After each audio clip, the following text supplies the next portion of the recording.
Les niveaux dans Revit sont visibles pour les vues en élévation, donc nous allons commencer à aller sur l'arborescence du projet pour aller choisir élévation Est par exemple. On aurait pu prendre n'importe quelle autre élévation afin de visualiser les niveaux. Ceci est la première méthode pour aller sur une élévation. La deuxième méthode pour aller sur une élévation, je vais retourner donc sur un plan d'étage, donc je vais aller sur le niveau 0, je double-clique. C'est d'utiliser ici les symboles d'élévation. Donc les symboles d'élévation que vous pouvez voir ici sont les différentes vues sur lesquelles on va pouvoir visualiser. Je viens de cliquer ici sur la petite triangle du symbole de l'élévation sud, ce qui va me permettre de faire apparaître qu'est-ce qu'une vue en élévation. Une vue en élévation, c'est tout simplement ici en fait un plan de projection, un plan de coupe, avec son emprise latérale, donc ici sa limite gauche, sa limite droite, et la profondeur sur laquelle il affiche les objets. Je vais pouvoir sur un symbole élévation en fait activer 4 élévations possibles, donc je pourrais cocher les 3 petits carrés qui sont ici décochés afin de créer d'autres élévations par rapport à ce symbole d'élévation. Donc nous on n'a aucun intérêt. Par contre, la dernière chose sur ce symbole d'élévation, c'est qu'un double clic ici sur la flèche bleue vous emmène donc du coup en élévation sud. Comme ceci. On arrive maintenant à ce qui nous intéresse dans cette vidéo, c'est-à-dire les niveaux. Les niveaux, ici, par défaut, dans mon gabarit architectural, j'ai 3 niveaux. Le niveau 0, le niveau 1, niveau 2. Le niveau 0 a une altitude de 0, le niveau 1 a une altitude de 3 mètres, le niveau 0 a une altitude de 2 mètres. Si comme moi vous venez vous placer en unité centimètres, donc c'est dans gérer, pardon, ici unité, longueur, ici moi je me mets en centimètres avec une décimale pour avoir une précision du millimètre, et vous voyez que vos niveaux du coup apparaissent en centimètres. Alors, qu'est-ce qu'un niveau? Un niveau correspond à un plan d'étage dans mon gabarit architectural. Donc mon niveau 0, mon niveau 1, mon niveau 2, le plan de masse. Ici, j'ai bien mon niveau 0, mon niveau 1, mon niveau 2. Les niveaux, vous allez pouvoir changer leur altitude directement en tapant la cote de niveau ici. Donc je viens double-cliquer, je tape 800 et mon niveau est monté à 8 mètres de haut.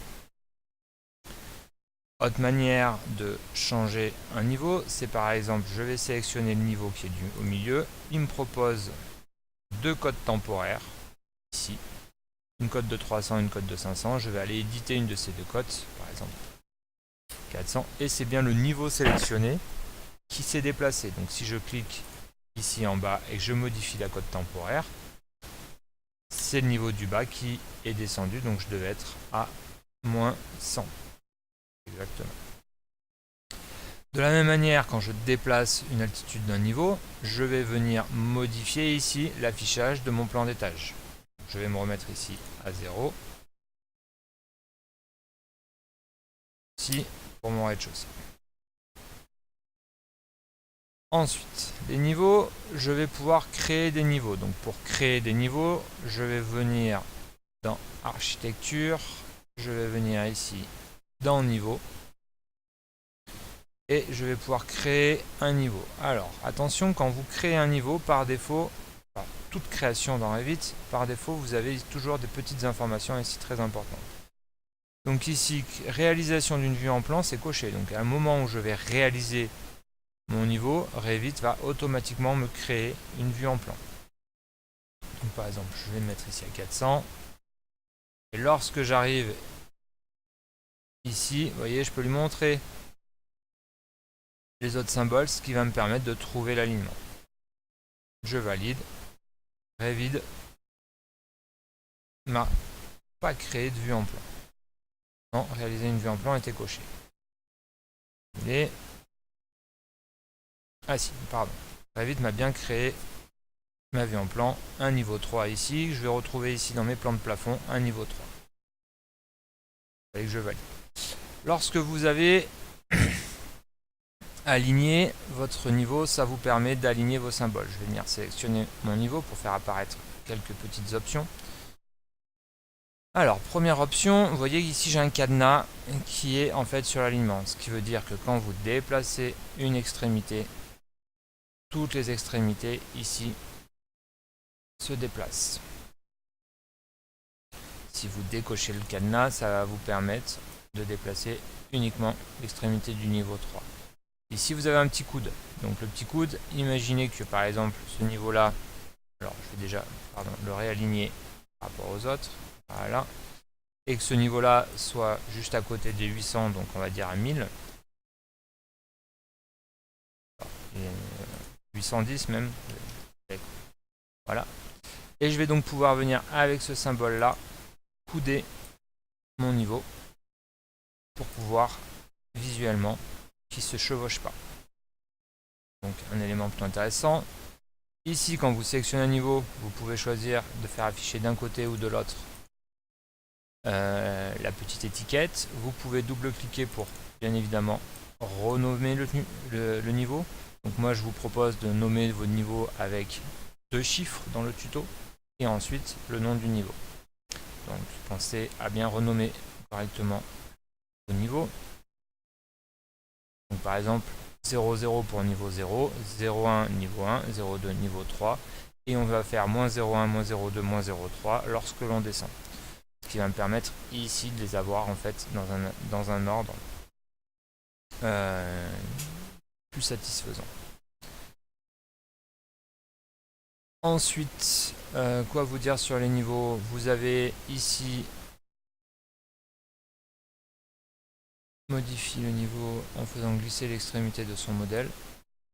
Donc là, je choisis la longueur d'affichage de mon niveau au niveau 3D. Ça sera plus simple de vous l'expliquer ceci avec les axes de quadrillage. Vous verrez que les axes de quadrillage sont également à peu près similaires au niveau.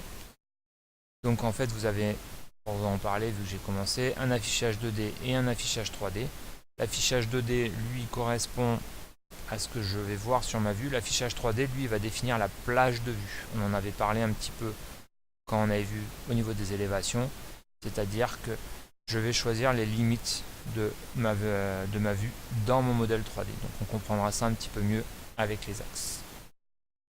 Je pense vous avoir presque tout dit sur les niveaux. Il reste à copier un niveau parce qu'on a vu qu'on pouvait en créer, mais on peut aussi les copier. Donc pour copier un niveau, soit vous sélectionnez votre niveau, vous utilisez la fonction copier, vous cliquez sur un point, vous donnez une direction.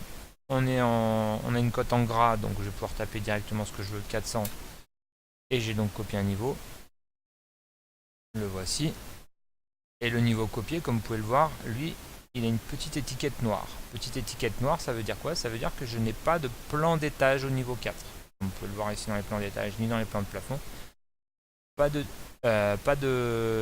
plan qui a été créé. Pourquoi? Parce que lorsque vous copiez un niveau, ça ne génère pas de vue. Vous pouvez vous lui demander d'en générer une après. Pour ça, il faut aller dans Vue. Il faut aller dans Vue en plan. Plan d'étage. Ici dans la liste, vous revoyez le niveau 4 qui est le seul niveau qui n'a pas de vue.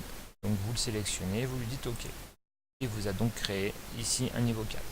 On est obligé de réaliser une deuxième fois pour le plan de plafond, pardon, au niveau 4. OK. Et voilà, ceci est réalisé. Je vais retourner au niveau des élévations. Je vais décocher ici. Normalement, pas besoin de les mettre des deux côtés. On peut en profiter. J'aligne. Du coup, ils sont tous alignés. Et vous voyez, c'est très pratique. Alors, qu'est-ce que je voulais vous montrer? Oui, on peut aussi encore copier un niveau, par exemple, tout simplement en le sélectionnant. J'appuie sur CTRL et je fais glisser. Et ça me fait un niveau 5. Niveau 5 qui a été copié, donc forcément, pas de plans qui lui sont attribués. C'est tout pour les niveaux. Donc nous verrons dans la vidéo suivante comment faire les quadrillages.